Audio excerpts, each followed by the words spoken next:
सभी को मेरा praise Lord. Praise the Lord. इससे पहले हम लोग जीसस की स्तुति और महिमा में चलेंगे। हम लोग प्रार्थना में चलेंगे और प्रार्थना में निवेदन करेंगे हमारी मम्मी।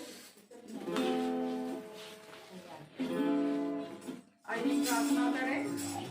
धन्यवाद धन्यवाद धन्यवाद धन्यवाद देते खुदा सुंदर समय के लिए जो एक बार आपने फिर दिया। खुदावन आपसे दुआ करते हैं खुदा, आज इस घर में प्रार्थना है मेरे खुदा, इस घर के ऊपर अपना आशीर्वाद हाथ रखना मेरे खुदा। खुदा आपसे दुआ करते हैं आपके यहाँ बच्चे स्तुति आराधना करें मेरे खुदा, आप में होके करें खुदा। खुदा आपसे दुआ करते हैं आज आपके दास वचन बोले मेरे खुदा, आप उनमें होके बोलिए मेरे खुदा। हम सब वचन को सुन के ग्रहण करने वाले बन सके। हम सबको अपने हाथों में दीजिए, इस प्रार्थना को सुनिए और ग्रहण करिए। आपके बेटे मसीह के नाम में मांगते हैं, आमीन। तो आइए हम लोग गीत के चलें। गीत का नाम है तेरी आराधना करूं।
धूप ले लेकर आए हैं।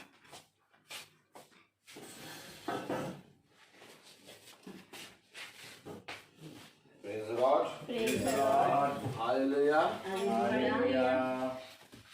आइए हम सब खुदा के वचन को आदर देने के लिए अपने स्थानों पर खड़े होंगे।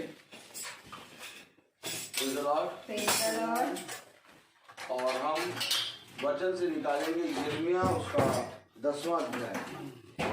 यिर्मयाह की पत्री उसका 10वां अध्याय निकालेंगे हम वचन से। Praise the Lord. Praise the Lord. Hallelujah. Hallelujah. चेहरा कर लीजिए, मिला लीजिए वाली। Praise the Lord. Praise the Lord. यिर्मयाह उसका 10वां अध्याय और उसकी 24वीं आयत अगर हम पढ़ें 10-24। 10-24 हम सब एक साथ पढ़ेंगे। हे यहोवा मेरी ताड़ना कर और न्याय से क्रोध में आकर नहीं, कहीं ऐसा ना हो कि मैं नष्ट हो जाऊं। खुदावन अपने पढ़े गए वचन को सुनने वाले कानों को अपनी आत्मा से भरे। आमीन। आमीन। हम सब अपने स्थानों पर बैठ जाएं। खुदा का वचन हमें बहुत सी बातों के बारे में शिक्षा देता है, क्योंकि अगर हम खुदा के वचन को नहीं जानेंगे प्रेज़ द लॉर्ड, तो हमें कभी भी जीवन का क्या उद्देश्य है या तो जीवन की क्या परिभाषा है नहीं मालूम होगी, क्योंकि जीवन ही यीशु मसीह है। Praise the Lord. और जिस मनुष्य ने यीशु मसीह को ना जाना या तो जिसने यीशु मसीह को स्वीकार नहीं किया, कलाम कहता है वह दंड के योग्य ठहराया जा चुका। Praise the Lord. Praise the Lord. आइए हम एक आयत देखें। Praise the Lord. Praise the Lord. यूहन्ना हालेलुया।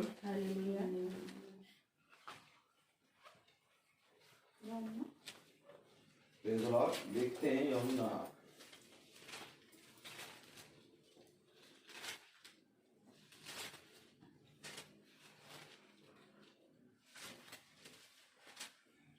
हालेलुया।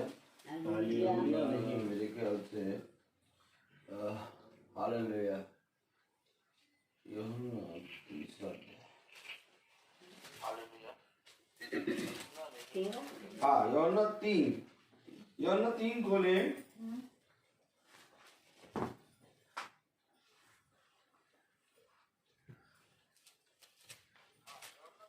यूहन्ना 3:18 पढ़े।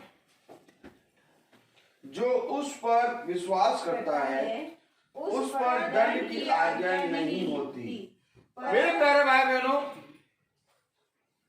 जो उस पर विश्वास करता है उस पर दंड की आज्ञा नहीं होती। और कलाम कह रहा है परंतु जो उस पर विश्वास नहीं करता वह दोषी ठहर चुका, इसलिए कि उसने खुदा के इकलौते पुत्र के नाम पर विश्वास नहीं किया। मैंने अभी आपसे क्या कहा कि यीशु मसीह के जीवन का मतलब है यीशु मसीह को जानना, और जिस जीवन में यीशु मसीह नहीं है वो दंड के योग्य ठहर चुका। आज जो आप काम कर रहे हैं कि वचन में बैठे हैं, हमारे मन में है कि 5 बजे की प्रार्थना है और 6:30 बजे खत्म हो जाएगी, चाय बनेगी और बहन ने जो कुछ भी इंतजाम खुदा के दासों के लिए करा वो आगे आएगा, वो खा पी के खत्म हो जाएगा। लेकिन प्रार्थना ये नहीं है, विश्वास करना है खुदा पे। यीशु मसीह ने कहा मेरे नाम से बहुत से लोग आएंगे परंतु मैं कहूंगा कि मैं तुम्हें नहीं जानता। आमीन। यीशु मसीह ने कहा बुलाए गए बहुत हैं परंतु चुने गए कम। यीशु मसीह ने कहा सुनने वाले बहुत हैं परंतु चलने वाले कम। चलेगा वो, चुना जाएगा वो जो विश्वास करेगा।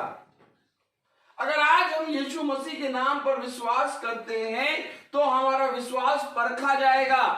आमीन आमीन आमीन। केवल हमारे कहने से कि हम यीशु मसीह पे विश्वास करते हैं, खुदा का कलाम कहता है केवल तेरे कहने मात्र से ये इस पर तेरा न्याय नहीं हो जाएगा, बल्कि तुझे इसकी परीक्षा देनी होगी कि तू यीशु मसीह पे विश्वास करता है। ताली बजाइए। कौन कौन परीक्षा देगा कि हम यीशु मसीह पे विश्वास करते हैं? आइए, हमसे जैसी भी परीक्षा ले सकते हैं, आप ले लीजिए जी। आप जानते हैं परीक्षा कोई मनुष्य नहीं बल्कि खुदा आपके ऊपर एक परीक्षा देता है, ये ताकि तुम उस परीक्षा में जाओ और उस परीक्षा से तुम पूरी रीति से तब कर निकल कर मेरे पुत्र और पुत्री बनो। Praise the Lord. हालेलुया। इनको खोल दीजिए दोनों, एक बंद कर रखा है, खोला नए काम करते हैं। Praise the Lord. कलाम हमें बताता है, वचन हमें बताता है। Praise the Lord. Praise the Lord. Hallelujah. Hallelujah. आइए, यहाँ आइए, आगे आके बैठिए, आगे आ जाइए और आगे आ जाइए। मोबाइल रख दीजिए, मोबाइल में कोई काम ही नहीं। Praise the Lord. हो गया, आवाज हो गई, बैठिए। सबसे पहले अपने घर की सुधि ले, फिर जाके तू दूसरों को प्रचार करने निकल। क्या तूने अपने घर को बताया? खुदा ने एली से कहा कि तूने अपने दोनों बच्चों को मेरे वचन की शिक्षा नहीं दी। आपको मालूम है वचन जो है, सबसे पहले हमें अपने वचन को हमें घर में बताना है, क्योंकि घर, जिस घर को यहोवा ना बनाए उस घर के बनाने वाले का परिश्रम। आज वचन ही घर को बनाता है। नहीं तो रिश्ते और नाते तो सेकंडों में टूट रहे हैं। आज भैया भाभी सेकंडों में रूठ के चले जा रहे हैं। आज सेकंडों में पति पत्नी छोड़े दे रहे हैं। आज सेकंडों में भाई भाई पे लाठी मारे दे रहा है। क्या बात हो गई? भाई भाई ने लाठी क्यों मारी? भाई भाई ने लाठी इसलिए मारी क्योंकि उसने आते हैं उसके बच्चे को कुछ कह दिया, उसने उसके बच्चे से कुछ कह दिया। बचपने का रिश्ता लाठी मार दी।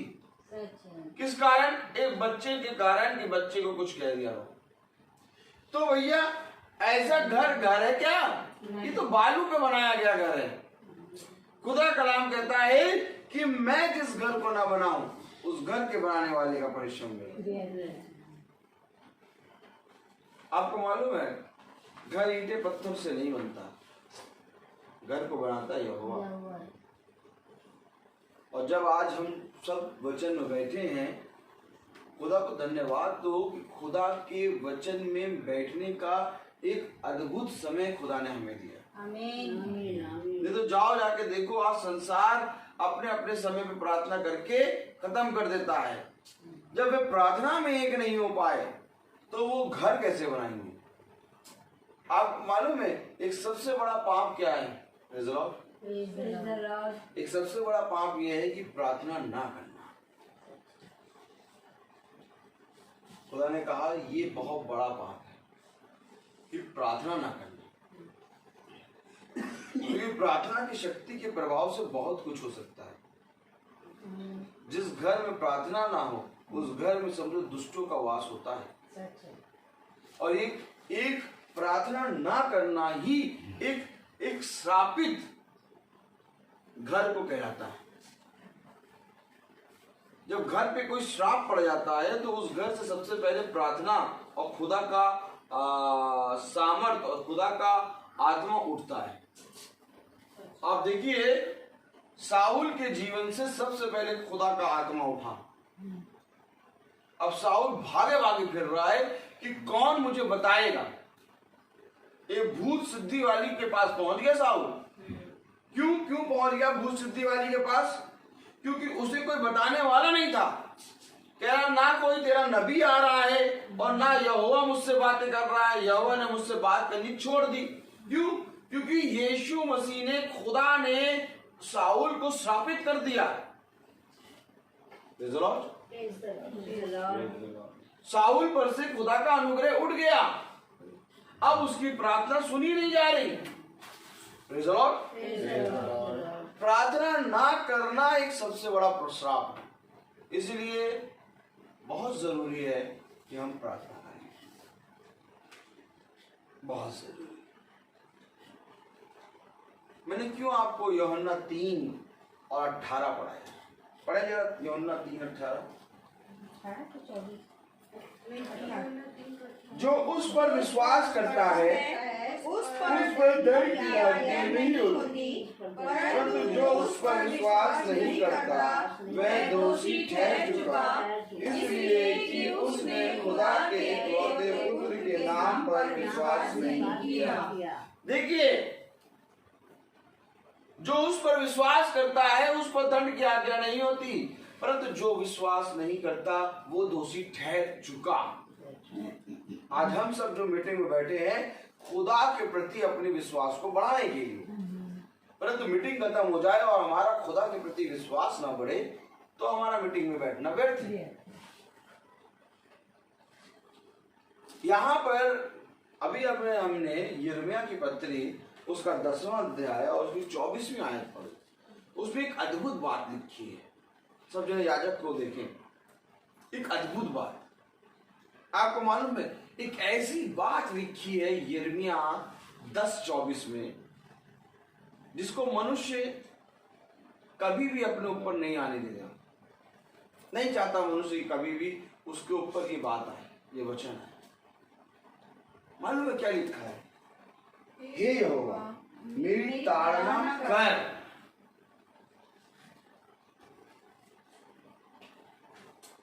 मेरी ताड़ना कर। हे यहोवा मेरी ताड़ना कर। कौन मनुष्य है जो ताड़ना चाहता है? सब जने आशीष चाहते हैं, सब जने चाहते हैं हमारा घर फलवंत हो। सब कहते हैं हे यहोवा मेरे वंश को बढ़ा, हे यहोवा मेरे घर को बना।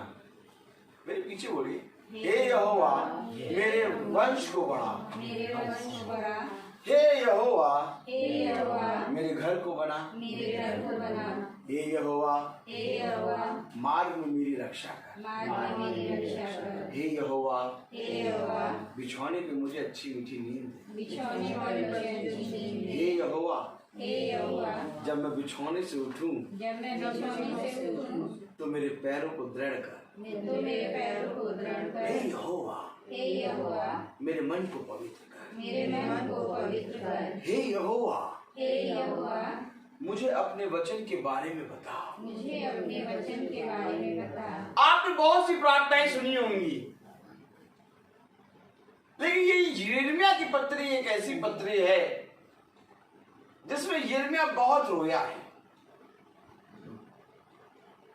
आपको मालूम है सारे अभिषिक्तों में जितने भी अभिषिक्त हुए, उत्पत्ति से लेके प्रकाशित वाक्य तक जितने भी खुदा के दास हुए, उनमें सबसे ज्यादा यिर्मयाह रोया है। यिर्मयाह ने कहा यदि मैं तेरे वचन का प्रचार ना करूं तो मेरी हड्डियां मानो धधकती हुई आग और मेरी हड्डियां मानो धधकती हुई आग है। आमीन।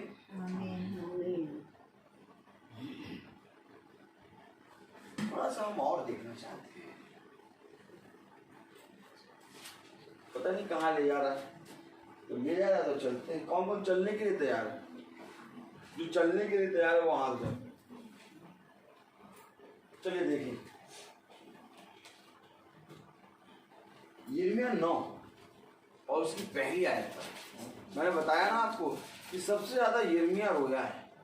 यिर्मयाह 9 और उसकी पहली आयत अगर हम पढ़ें, भला होता कि मेरा सिर जल ही जल और मेरी आंखें आंसुओं का सोता होती कि मैं रात दिन अपने मारे हुए लोगों के लिए रोता रहता। कोई नहीं कहेगा, पूरे वचन पूरी उत्पत्ति से प्रकाशित आके पढ़ लीजिए, किसी ने ऐसी प्रार्थना नहीं करी। ये प्रार्थना ऐसी कर रहा है कि मैं रात भर रोता रहता। वो कह रहा मैं इतना रोता कि मेरा सिर जल ही जल हो गया था, यानी मेरे आंसुओं से मेरा सर जो है पूरा जल ही जल भर जाता।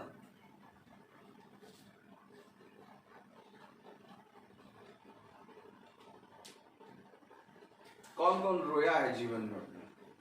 जो रोया वो हाथ उठाए।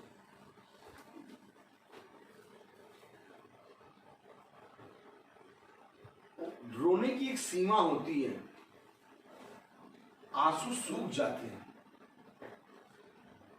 एक सीमा होती है जब आंसू सूख जाते हैं और आंखें और रोने की चाह रखती हैं, तब हलक से आवाज नहीं निकलती और आंखों से आंसू नहीं निकलते। क्यों? क्योंकि आंसू सूख गए। यिर्मयाह कह रहा है भला होता कि मेरा सिर जल ही जल, आमीन, और मेरी आंखें आंसुओं का सोता होती, नदियों का सोता नहीं, आंसुओं का सोता होती मेरी आंख। अरे आप प्रार्थना करते हैं, कभी आपने इस तरह से प्रार्थना करी कि मेरी आंखों से आंसू निकले? आप प्रार्थना करते हैं खुदा मेरी आंखों से आंसुओं को दूर कर, लेकिन ये मैं कह रहा भला होता मेरी आंखें, मेरा सर जल ही जल और मेरी आंखें आंसुओं का सोता होती। क्या ये यिर्मयाह को कभी देखने का मन नहीं करा आपको? नहीं। यिर्मयाह को कौन कौन देखेगा? यिर्मयाह को नहीं देखेंगे आप? ये यिर्मयाह है,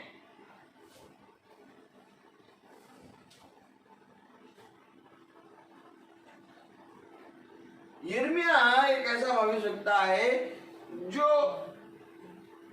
बहुत छोटी आयु में चुना गया है। वो बहुत छोटे पने से प्रचार करने लगा। चले एक काम और करें। यिर्मयाह पहला अध्याय,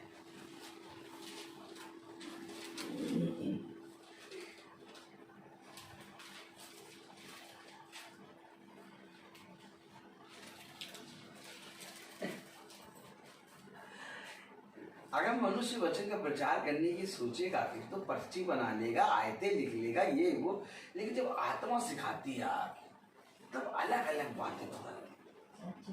मैंने कहा यिर्मयाह को आप मालूम है कि यिर्मयाह ने प्रचार कब से शुरू कर दिया? देखिए तो पहला अध्याय उसकी 6 आयत पढ़ी। तब मैंने कहा हाय प्रभु यहोवा, देख मैं तो बोलना भी नहीं जानता, क्योंकि मैं लड़का ही हूँ। सुनो, वो बोलना नहीं जानता, वो बोलना नहीं जानता। वो कह रहा हाय मैं तो लड़का ही हूं, मैं तो बोलना भी नहीं जानता। अब बोलना कितने आयु का लड़का नहीं जानता? कितने साल का बच्चा होगा जो बोलना नहीं जानता होगा? रोमिका भाभी बताओ।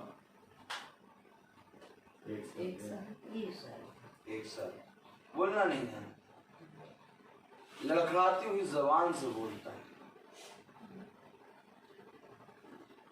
ये यिर्मयाह को मां के गर्भ में रचने से पहले ही चुना है।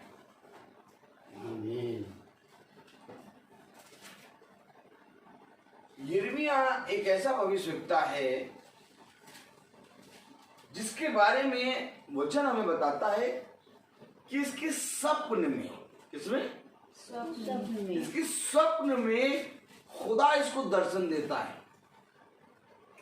और इसको ऐसी ऐसी चीजें दिखाता है, समझिएगा, कि ये बिछौने से उठ के भागा करता है। मालूम है आपको? ये आधी आधी रात में उठ जाता है और बिछौने से भागता है। क्यों?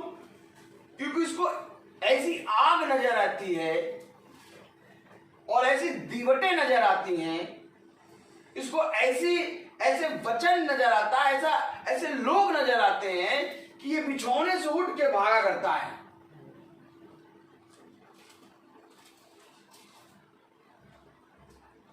ये यिर्मयाह है। कभी आपने सुना, कभी बाइबल में किसने पढ़ा है कि किसी ने पढ़ा, अगर सच बताना, किसी ने बाइबल में पढ़ा कि हे यहोवा मेरी ताड़ना कर।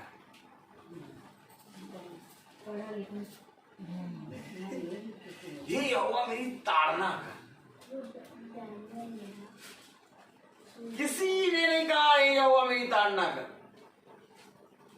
केवल यिर्मयाह है जो कह रहा मेरी ताड़ना कर। Praise the Lord. यहां तक कि जब खुदा दाऊद को 3 विपत्तियां देने पर था, क्योंकि दाऊद ने गिनतियां करा ली और गिनती कराने के कारण, प्रजा की गिनती कराने के कारण खुदा ने कहा देख 3 विपत्तियां हैं, अब बता इसमें से कौन सी लेगा। एक ना एक तो लेना पड़े। आमीन वगैरह है। आमीन आमीन। दाऊद भैया डर डरा के, पता है क्या बोले दाऊद? क्या बोले डर डरा के? मनुष्य के हाथ में पड़ने से कई उत्तम है कि मैं तेरे हाथ में। खुदा दया करने वाला है। अरे भैया ऐसा में चल बाबा।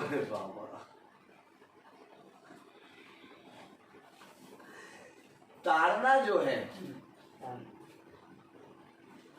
उसके बारे में खुदा का कलाम कहता है, जिस पुत्र से, मेरे साथ मेरे पीछे बोलो, जिस पुत्र से पिता बहुत प्रेम करता है,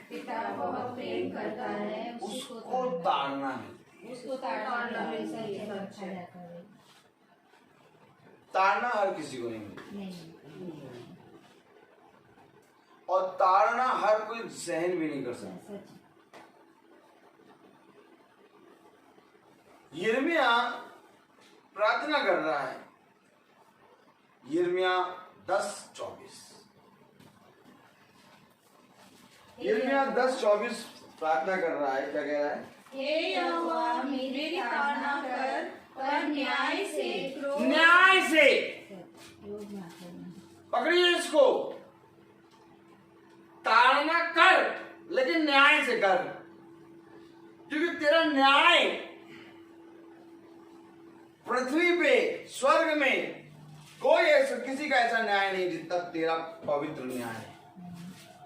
लेकिन क्रोध में आके ना कर।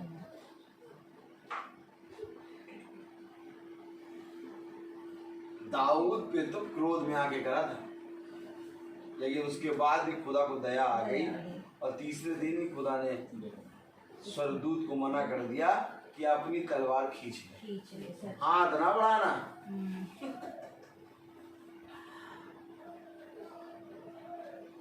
मालूम है आपको, इससे पहले कि क्रोध में आके खुदा ताड़ना करे, खुदा न्याय में ताड़ना करे। क्योंकि न्याय की ताड़ना एक ऐसी ताड़ना है जिसके द्वारा तुम खुदा के नजदीक आ जाओगे, परंतु क्रोध की ताड़ना एक ऐसी ताड़ना है जिसमें तुम भस्म हो जाओगे। खुदा ना करे कभी किसी के पर खुदा क्रोध की ताड़ना दे। मैं आपको सच कह रहा हूं मेरे प्यारे भाई, यिर्मयाह 10:24 पढ़े पूरा। हे यहोवा मेरी ताड़ना कर पर न्याय से, क्रोध में आकर नहीं, कहीं ऐसा ना हो कि मैं नष्ट हो जाऊं। क्रोध की ताड़ना से मनुष्य नष्ट हो जाता है, भस्म हो जाता है, भस्म।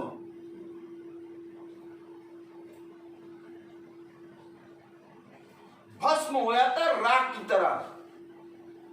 इसलिए खुदा विलंब से क्रोध करता है, क्योंकि जानता है अगर क्रोध कर दिया तो मनुष्य भस्म हो जाएगा। इसलिए यही कारण है कि खुदा क्रोध नहीं करता। वो क्रोध करने में बहुत धीमा और फल देने में, सामर्थ देने में, आशीष देने में बहुत तेज। Praise the Lord. Praise the Lord. Praise the Lord. क्या ही धन्य है वो मनुष्य जो यहोवा से ताड़ना माने। आज अपने बच्चों को, छोटे छोटे बच्चों को यहोवा के वचन से सिखाना शुरू करो। यहोवा का वचन बताता है दिया करो। बोलो मेरे पीछे बोलो, दिया करो दिया करो तो तुम्हें भी दिया जाएगा। तो तुम्हें भी दिया जाएगा। क्षमा करो क्षमा करो तो तुम्हें भी क्षमा किया जाएगा। तो तुम्हें भी क्षमा किया जाएगा।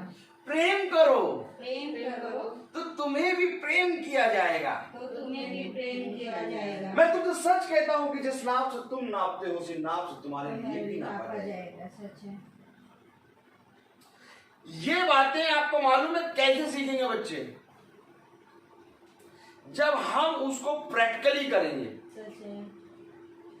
हम प्रैक्टिकली कैसे करेंगे? जब हम हर बात में क्षमा करेंगे। बच्चे आएंगे, बच्चे तो छोटे हैं, वो छोटी छोटी बातों को लेके आपके पास आएंगे। मम्मी बहन ने ऐसा कहा है। तब तुम अपने बच्चे को क्या कहोगे? बेटा वो तुम्हारी बहन है, उसने ऐसा कहा, बहुत अच्छी बात। तुम अपनी बहन को क्षमा नहीं कर पाओगे तो बाहर वालों को कैसे क्षमा करोगे? Praise the Lord. अब यहां पर एक पाठ सीख रही है बच्ची। बेटा एक पाठ सीख रहा है। क्या सीख रहा है? कि हमें क्षमा करना है। लेकिन वहीं पर अगर हम कहें अब ना बोलना उससे, अब उससे ना बोलना, तुमने किसने कहा था बोलने के लिए? किसने कहा? अब उसके माइंड में एक चीज आई कि जब मुझसे कोई कुछ कहे बुरा तो मुझे उससे नहीं बोलना। वो युद्ध कैसे करेगा बच्चा? वो बुराई से युद्ध नहीं कर पाएगा। उस दुष्ट से युद्ध करने की शक्ति खुदा का वचन देता है। आमीन। खुदा का कलाम, खुदा का नबी यूं ही नहीं कह रहा ताड़ना दे। सच है। और लेकिन ताड़ना कैसे दे? न्याय से। और न्याय कौन करेगा? माता पिता पृथ्वी पर अपने बच्चे का न्याय करेंगे। क्योंकि बच्चा आएगा माता पिता के पास और न्याय की गुहार लेके आएगा। आपको मालूम है दिन भर में आपके पास छोटे छोटे केस आते हैं। ताली बजाओ, जो ताली बजाओ।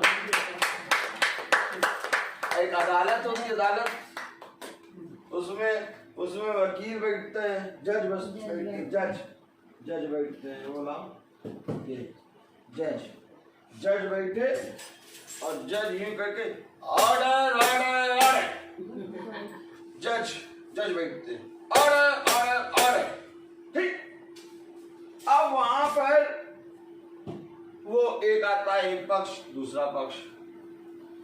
लेकिन घर के अंदर बहुत ध्यान सुनिए, घर के अंदर हमारे पास एक पक्ष होता है हमारा बच्चा और एक पक्ष होता है दूसरा बच्चा। अब ये थोड़े थोड़े घंटों में, मतलब 24 घंटे में कहीं पर भी एकदम से आ जाएंगे आपके पास। ऐसा होगा।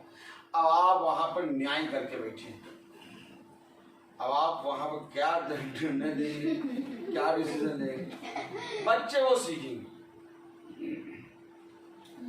देखो कलाम कह रहा है, यिर्मयाह कह रहा है न्याय। पकड़ो इसको, ताड़ना और न्याय दोनों चीज पकड़ो। देखो बहुत प्यारी चीज ये कह रहा है यिर्मयाह, और ये मैं नहीं, ये वचन कह रहा है। एक है, ऐसे करो, यूं करो, एक है ताड़ना और एक है न्याय। ताड़ना न्याय, ठीक।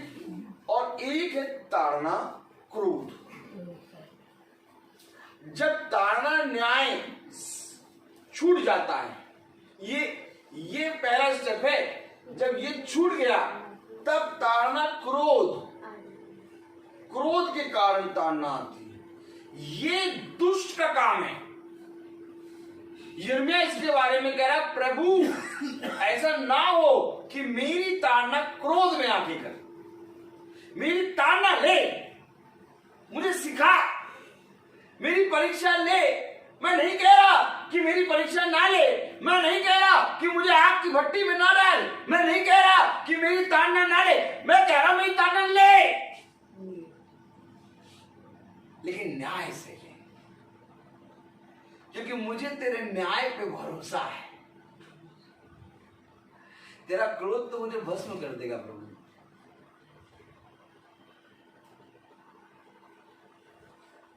आपको मालूम है, हम आप मैं एक समय था, यहाँ देखिए, याजक को देखिए, हम आप एक समय था जो छोटे छोटे बच्चे थे ऐसे ही, फिर एक समय हुआ थोड़े थोड़े बड़े हुए, फिर एक समय हुआ हम लोग को जॉब मिल गई, फिर एक समय हुआ हम लोग की शादी हो गई। अब शादी होने के बाद आज एक समय है हमारे बच्चे हैं। अब आपको मालूम एक समय आएगा कि हम आप इस पृथ्वी पे नहीं होंगे, लेकिन ये बच्चे पृथ्वी पे होंगे, और जो कुछ भी हम जाते जाते सिखा देंगे वो इनके अंदर बन जाएगा। वचन हमें पता क्या सिखाता? जीने का तरीका, जीवन की बातें। उसने कहा जिस किसी को जीवन की बातें जानना मेरे पास आए। क्या है आपकी नॉलेज में? प्रार्थना क्या है? प्रार्थना जानते हैं क्या है? खुदावन क्या करता है प्रार्थना? क्यों खुदावन रात में चला जाता है चट्टान पे और प्रार्थना करता है और भोर तक प्रभु से प्रार्थना करता है? जानते हैं क्या प्रार्थना करता है? मुझे सहने की सामर्थ्य, यिर्मयाह कह रहा है ताड़ना कर मेरी।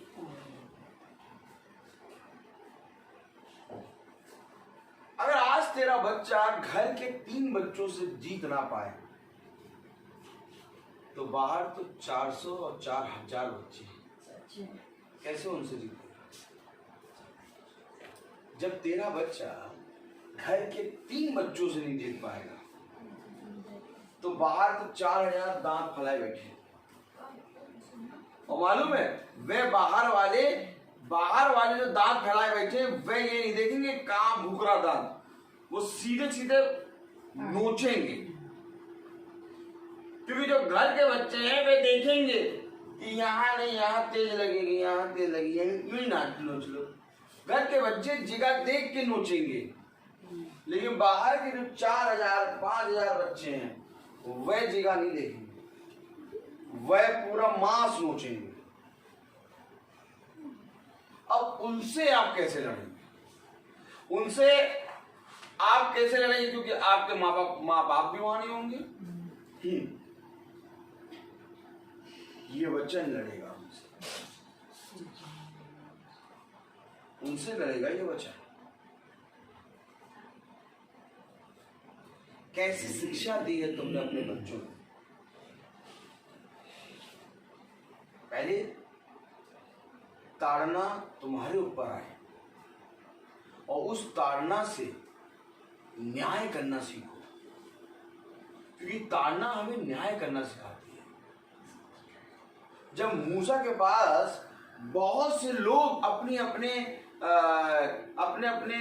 वो लेके आ गए, क्या प्रॉब्लम्स जिसको कहते हैं, क्या अपने अपने केस, अपने अपने प्रॉब्लम, अपने अपने वो मुकदमे लेके आने लगे मूसा के पास। मूसा के पास जब अपने अपने सारे शिकायतें लेके आने लगे तो मूसा ने देखा कि बहुत सी शिकायतें हो गई। और मूसा कैसे न्याय करे अकेले? तो खुदा ने उससे कहा, देख तू हर 50 पे एक न्यायाधीश है बैठा दे, हर 50 पे। और मूसा ने कहा, सुनो, जो तुम लोग से मुकदमा ना हो पाए वो मेरे पास लेके आओ। तो ये हर 50 पे उसने क्या करा? न्यायाधीश ठहराया। और खुदा ने आज हमें अपने बच्चों पर न्यायाधीश ठहराया है। जब ये बच्चे आए तुम्हारे पास लेके छोटी छोटी बातें ना, उसे मारा, उसने ये कहा, इसने ये कहा, उसने वो कहा, तभी तुम उसको कहो बेटा कुछ नहीं कहा, कोई बात नहीं। अभी थोड़ी देर बाद तुम उसी के साथ खेलोगे, उसी के साथ खाओगे। अभी वो तुमसे बात करना बंद कर देगा, कर देगी, तो तुम आना जाना, तुम बार बार जाके कहो हमसे बात करो,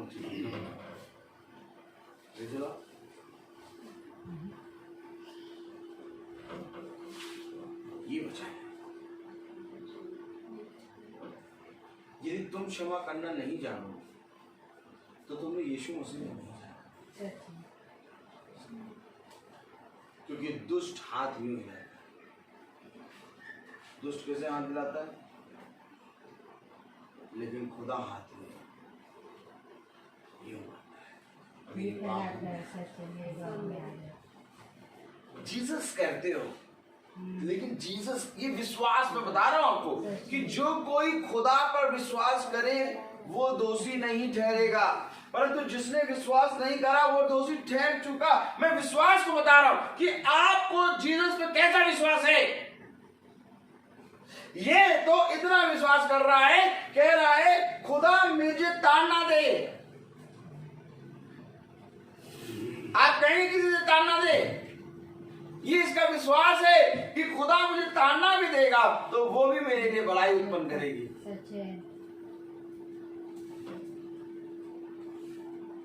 आप मनुष्य ने वचन को ना जाने, और आज जब मनुष्य ने वचन को नहीं जाना तो आज हम अपने बच्चों को हजारों चीजें, अच्छी अच्छी चीजें सिखाएं, हजारों बहुत बढ़िया बढ़िया स्कूल में पढ़ा दें, लेकिन अगर यीशु नाजरी को ही नहीं जा रहा, अच्छा यीशु मसीह कोई पैसा दे के सिखाने नहीं आए। यीशु मसीह तुम्हारे अंदर से तुम्हारे बच्चों को सिखाए। जब तक तुम यीशु मसीह को नहीं ग्रहण करोगे तब तक तुम्हारे बच्चे कभी भी यीशु मसीह को नहीं ग्रहण कर सकते। अगर चाहते हो कि मेरे बच्चे यीशु मसीह के पथ पे चले तो उस पथ को पहले तुम चलना शुरू करो, क्योंकि खुदा का कलाम हमें बताता है, हे यहोवा मेरी ताड़ना कर पर न्याय से, क्रोध में आकर नहीं, कहीं ऐसा ना हो कि मैं नष्ट हो जाऊं। जो जाति तुझे नहीं जानती और जो तुझसे प्रार्थना नहीं करते उन्हीं पर अपनी जलजलाहट उंडेल, क्योंकि उन्होंने याकूब को निगल लिया, वरन उसे खाकर अंत कर दिया है और उसके निवास स्थान को उजाड़ दिया है। जो जाति तुझे नहीं जानती, उन्हीं पर अपनी जलजलाहट उंडेल। क्रोध, जलजलाहट क्या है मालूम? क्रोध। जो जाति तुझे नहीं जानती, यीशु मसीह के नाम लेने से जानना नहीं होता। यीशु मसीह की ताड़ना, यीशु मसीह के सामर्थ, यीशु मसीह की परीक्षा पर खराई से उतरने से ही यीशु मसीह को जानना होता है।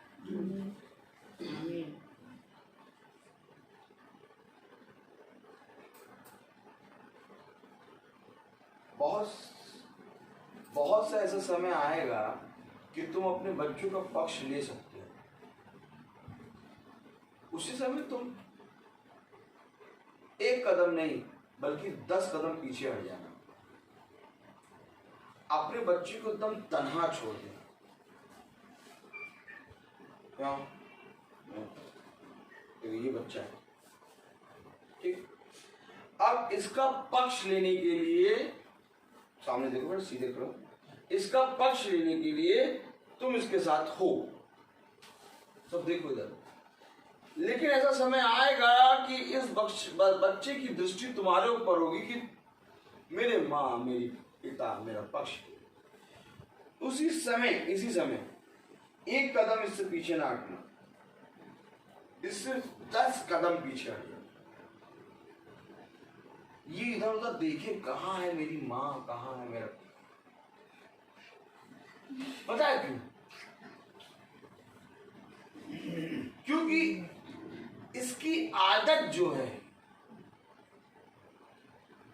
तुम्हें देखने की ना पड़े, इसकी आदत पड़े जीसस को देखने। याद करो अब्राहम को, इसहाक के ऊपर आई मौत। बैठो, मालूम है क्या आया? खुदा ने कहा अब्राहम अब्राहम, मुझे तेरे पुत्र की बलि चाहिए। मुझे तेरे पुत्र की बलि चाहिए। अब देखो क्या है यहाँ, ये देखो बहुत ध्यान से देखो, कुछ मैसेज क्या है। देखो मैंने कल, आप लोगों ने जो मैसेज पर सुना होगा, तो मैंने कल एक बात कही थी, पता नहीं क्यों खुदा, मैं जब भी मैसेज बोलने खड़ा होता हूँ, अभी जो मैसेज लाया हूँ वो नहीं बोला मैंने, केवल एक ही आयत पढ़ी है, आपको सही बता रहा हूँ, लेकिन मैसेज कहीं और ले जा रहा है। क्योंकि खुदा, जब मैं खड़ा होता हूँ तो खुदा मुझको बताता है ऐसा ऐसा ऐसा ऐसा यहाँ पर प्रॉब्लम है, आत्मा उन सारी चीजों को सॉल्व करेगी। मैंने कल इस चीज को बोला था कि जब भी मैं कहीं पर भी खुदा के कलाम में खड़ा होता हूँ, मुझे खुदा सारे लोगों के हृदय से बात करा देता है कि इसके हृदय में ये, इसके हृदय में ये, इसके। यहाँ पर एक आत्मा ऐसी है जिसको खुदा का आत्मा जीतना है, तो मैं पीछे हट जाता हूँ, फिर खुदा का काम करता है। देखो समझो, ये है खुदा। आप सुनो बेटा, तुम इधर आओ, और ये है अब्राहम। बहुत ध्यान से देखो, ठीक? नहीं, अब्राहम मैं हूं, ये है इसहाक, अब ये खुदा। अब खुदा का वचन आया अब्राहम के पास, बहुत ध्यान से सुनो। इसहाक से कोई मतलब ही नहीं है, खुदा कह रहा अब्राहम से, ए अब्राहम, ए अब्राहम, मुझे तेरे पुत्र की बलि चाहिए। अब उसका पक्ष लेने के लिए, मैंने भी आपको थोड़ी देर पहले बताया था कि इस बच्चे का पक्ष लेने के लिए तुम इसके बगल में खड़े होगे, परंतु जब पक्ष की बारी आए तो तुम 10 कदम पीछे हटना और इसको खुदा के हाथ में छोड़ना। अब्राहम अपने पुत्र इसहाक के साथ खड़ा है उसका पक्ष लेने के लिए, और खुदा अब्राहम से बात कर रहा है, ए अब्राहम, ए अब्राहम, मुझे तेरा पुत्र की बलि चाहिए। अब्राहम तुरंत अपने पुत्र से 10 कदम पीछे हटा और उसने कहा खुदा, ये रहा तू और ये रहा इसहाक। आमीन। झूठा है, ताली बजाओ। अब्राहम चाहता तो खुदा और इसहाक के बीच में तो खड़ा था। आपको मालूम है खुदा ने अब्राहम से क्यों बात करी? क्योंकि अब्राहम और इसहाक के बीच, खुदा और इसहाक के बीच में अब्राहम है।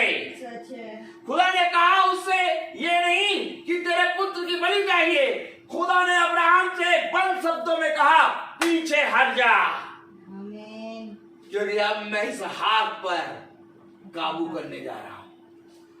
अब्राहम पीछे हटा 10 कदम और उसने कहा खुदा, ये रहा इसहाक और ये रहा तू, मेरी नहीं बल्कि तेरी जबूरी। आमीन। अपने बेटे का पक्ष नहीं लिया पक्ष। ये है यीशु नासरी, क्योंकि अब्राहम के अंदर यीशु मसीह की आत्मा है।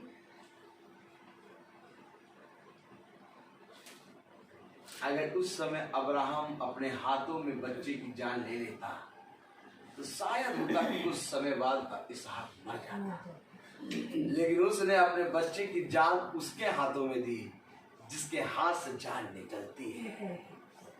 उसका सबसे बड़ा उदाहरण ये हुआ कि आज इसहाक बन गया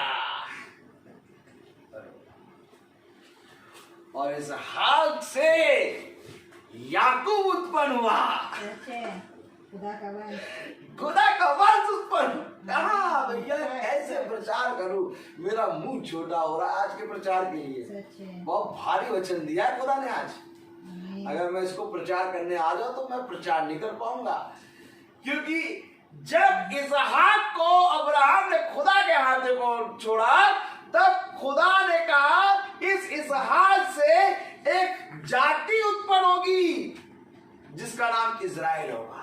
आमीन। सच है। खुदा से। आपको मालूम है, इजराइल अर्थात याकूब इसहाक के सामने आया है और कह रहा है, इसहाक मुझे तू आशीष दे। आमीन आमीन। जिस याकूब से इजराइल बना है, सच है। वो इजराइल इसहाक से आशीष मांग रहा है। सच है। क्या इस स्थान में खुदा ने रखा है इसहाक का नाम? सच। आमीन आमीन। बहुत सा ऐसे समय आएगा मेरे प्यारे भाई बहन, और बहुत बहुत दायज से ऐसा समय आएगा कि तुम अपने बच्चे का पक्ष ले सकते हो। अब कोई कोई कोई कंप्रोमाइज कोई भी नहीं, आराम से ले सकते हो अपने बच्चे का पक्ष। 10 कदम पीछे।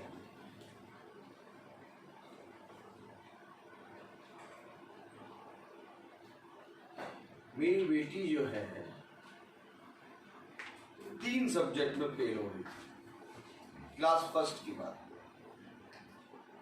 और 3 सब्जेक्ट में जो फेल होता है उसको फर्स्ट में रोक लिया जाता है। 2 सब्जेक्ट फेल वालों को पास कर दिया जाता है। तो 2 सब्जेक्ट में तो फेल हो रही थी, 1 सब्जेक्ट में वो 1 नंबर से फेल हो रही थी।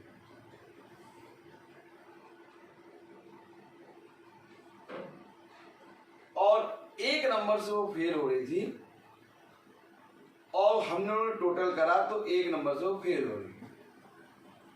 उसकी मैम से हम गए बात करने। मैं बात नहीं करता हूँ क्योंकि वाइफ मेरी थोड़ी ज्यादा चिंता करती है, तो मैं अपनी वाइफ को लेके गया। मैंने कहा चलो ठीक है। हम गए मैम के पास, बात करी तो मैम ने कहा कि देखिए सर 2 सब्जेक्ट में उनको भी नहीं मालूम रहता कि सिस्टर पता नहीं प्रमोट करेंगे। देखिए सर 2 सब्जेक्ट में जो फेल होता है वो तो आराम से पास हो जाता है, सेकेंड क्लास चले जाता है, लेकिन 3 सब्जेक्ट में होता है उसको रोक लिया जाता है। और सृष्टि 3 सब्जेक्ट में फेल हो रही है, 1 सब्जेक्ट में 1 नंबर से फेल हो रही है। उन्होंने कहा बताइए मैं क्या करूं। आपको मालूम उन्होंने इस तरह से बोला, बताइए मैं क्या करूं। वो चाह रहे थे कि ये बोले कि 1 नंबर में आधा नंबर कहीं पर भी कॉपी में बढ़ा दीजिएगा, बस हो जाए। हमने कहा नहीं, जैसा हो रहा होने। सब हो गया, सृष्टि सेकेंड में चली गई। एक दिन वही मैम मुझे रोक दिया। सर मेरे हस्बैंड कह रहे थे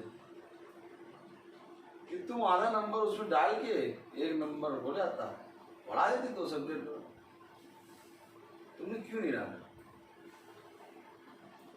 बाद में मुझे भी ऐसा लगा, हाँ मुझे 1 नंबर ऐसे ही बढ़ा देना चाहिए। मैंने कहा मैम आज आप बढ़ा देंगी, कल वो 4 सब्जेक्ट में फेल होगी। लेकिन सर एक चीज है, आपने मुझसे नहीं कहा कि 1 नंबर बढ़ा दीजिए। बात क्लास की नहीं है, फर्स्ट और सेकंड की बात मेरे बच्चे की भी है। बात यहाँ ये है कि तू खुदा के वचन पे कितना विश्वास करता है। तेरा विश्वास कैसा है। आएगा ऐसा समय कि तुम्हें ऐसा लगेगा कि लाओ में मनुष्य से सहारा नहीं। कलाम बता रहा, वचन बता रहा, मेरे हाथ इतने छोटे नहीं हो गए कि तुझ तक पहुंच जा सके, ना मेरे कान इतने गहरे हो गए कि तेरी प्रार्थना न सुन सके। तो कब आखिर खुदा के वचन पे विश्वास करें।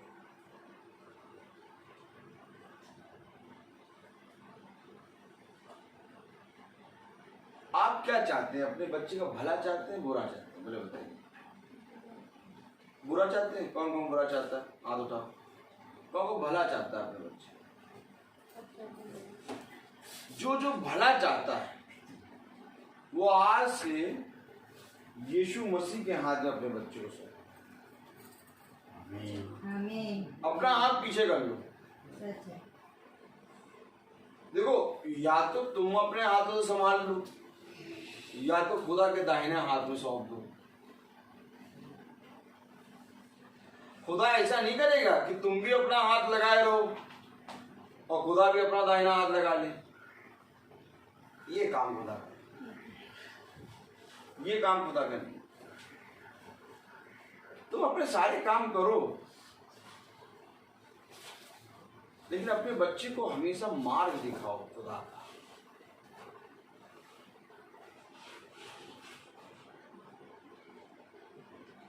अपने जीवन में अपने खुदा को स्थान दो।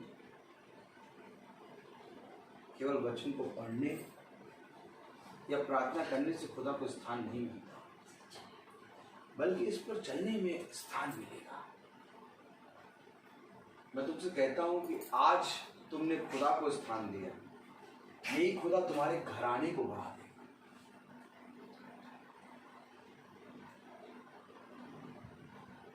जब मैं बाइबल पढ़ता हूं तो मुझे बहुत सी चीजें खुदा दिखाता है, और उन सारी बातों को दिखाता है जिन बातों को हम अपने बच्चे के लिए करना चाहते हैं। इससे पहले कि हम अपने बच्चों के लिए सोचें, वो बात खुदा ने वचन में लिखी है। क्यों लिखी उसने? क्योंकि मुझे तेरा ध्यान है। एक बार इस वचन को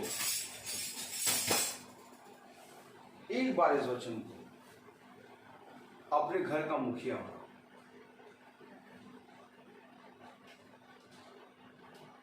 एक बार और प्रार्थना में तुमसे हाथ जोड़ के निवेदन करना, एक बार इस वचन को अपने घर का मुखिया बनाओ। जिस तरह शेर के बारे में एक कहावत लिखी है कि जिस समय शेर मांस खा लेता है तो उस समय फिर शेर मर भी जाए तो वो दूसरी चीज नहीं खाता, घास नहीं खाता, मांस ही खाएगा। जिसने ये वचन को चख लिया और जिसने अपने घर का मुखिया इसको बना दिया,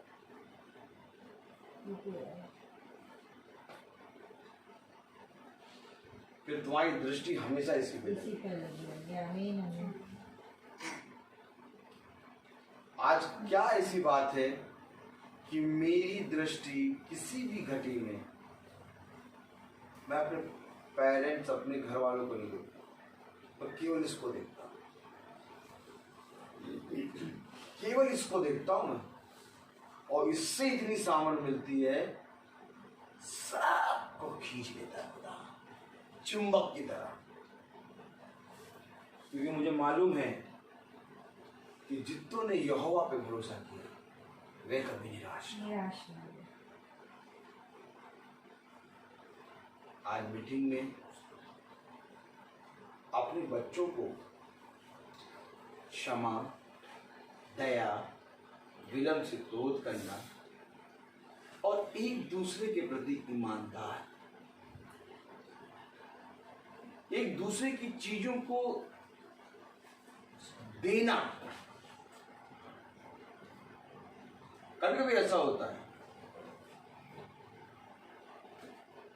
कि एक ऐसी चीज है जिसको हम बहुत प्यार कर रहे हैं और उस चीज को वो भी मांगे, तो उस चीज को उसको दे दो, अपने पास ना।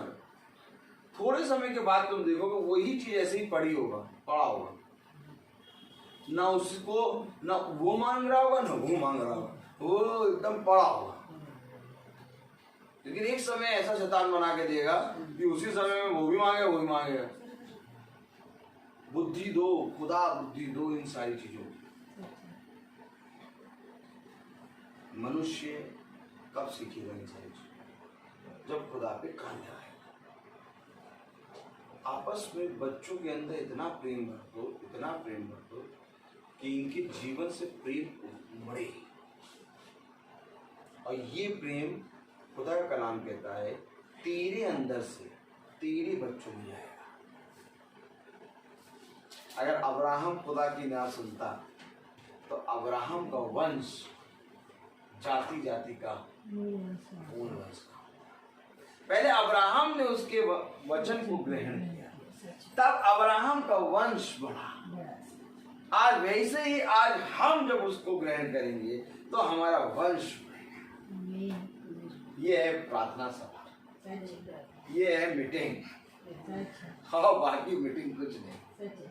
खुदा ऐसे ही मीटिंग करता है, कहता है मैं मनु को जीतता हूँ, मैं अशुद्ध को शुद्ध करता हूँ और मैं क्रोध को दूर करके प्रेम लाता हूँ। खुदा इसीलिए आया। खुदा ने कभी भी किसी के लिए ऐसा नहीं करा कि उसको प्रार्थना करे। खुदा ने कहा मैं तुम्हारे मन को बदल दूंगा, मैं तुम्हें एक नई सृष्टि बना दूंगा। और नई सृष्टि फिर कभी पुरानी नहीं होती, क्योंकि जिस सृष्टि को खुदा बनाएगा वो सृष्टि कभी पुरानी नहीं। तो हर चीज का एक तो आइए हम प्रार्थना में चलें। हम अपनी आंखों को बंद करेंगे और हम प्रार्थना में चलेंगे। और मेरा निवेदन है हमारी भाभी जी से, आए और आके खुदा के वचन से प्रार्थना करें।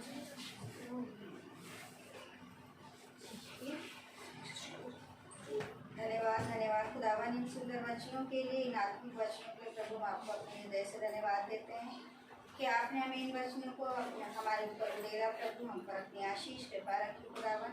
हर सुनने वाले कान और हर सुनने वाले हृदय को प्रभु ये वचन उनके मनों में आत्मिक रूप से उतरने वाले हो सके खुदावन, उनकी सृष्टि बदलने वाली हो सके खुदावन।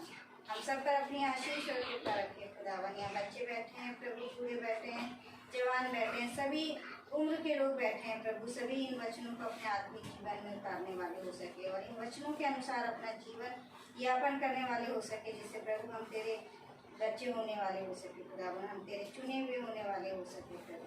जो लोग किसी भी माध्यम से इन वचनों को सुन रहे हैं प्रभु, उन पर भी अपनी आशीष और कृपा उड़ेगी खुदावन। वो भी इन वचनों के अनुसार अपने जीवन को लागू कर सके खुदावन।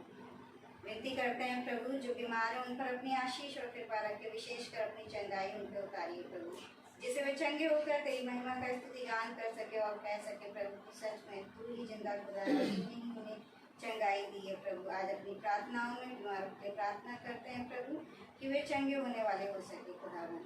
प्रार्थना और विनती आपके पवित्र और मीठे नाम से मांगते हैं, सुनिए और ग्रहण कीजिए। आमीन। हे हमारे पिता जो स्वर्ग में है, तेरा नाम पवित्र माना जाए, तेरा राज्य आए, तेरी इच्छा जिस स्वर्ग में है वैसे पृथ्वी में पूरी हो। हमारे प्रतिदिन का आहार आज हमें दीजिए और हमारे अपराधों में क्षमा कर दीजिए जैसे हम भी अपराधियों को क्षमा करते हैं, और परीक्षा में न डालो जो दुर्भाग्य से बचा। आमीन। अब हमारे खुदावन यीशु मसीह का फजल, खुदा बाप की मोहब्बत, पाक रूह की रिफाकत और शराकत हम में से हर एक विश्वासी जन के साथ अब से लेकर अनंत काल तक होती रहे। आमीन। धन्यवाद।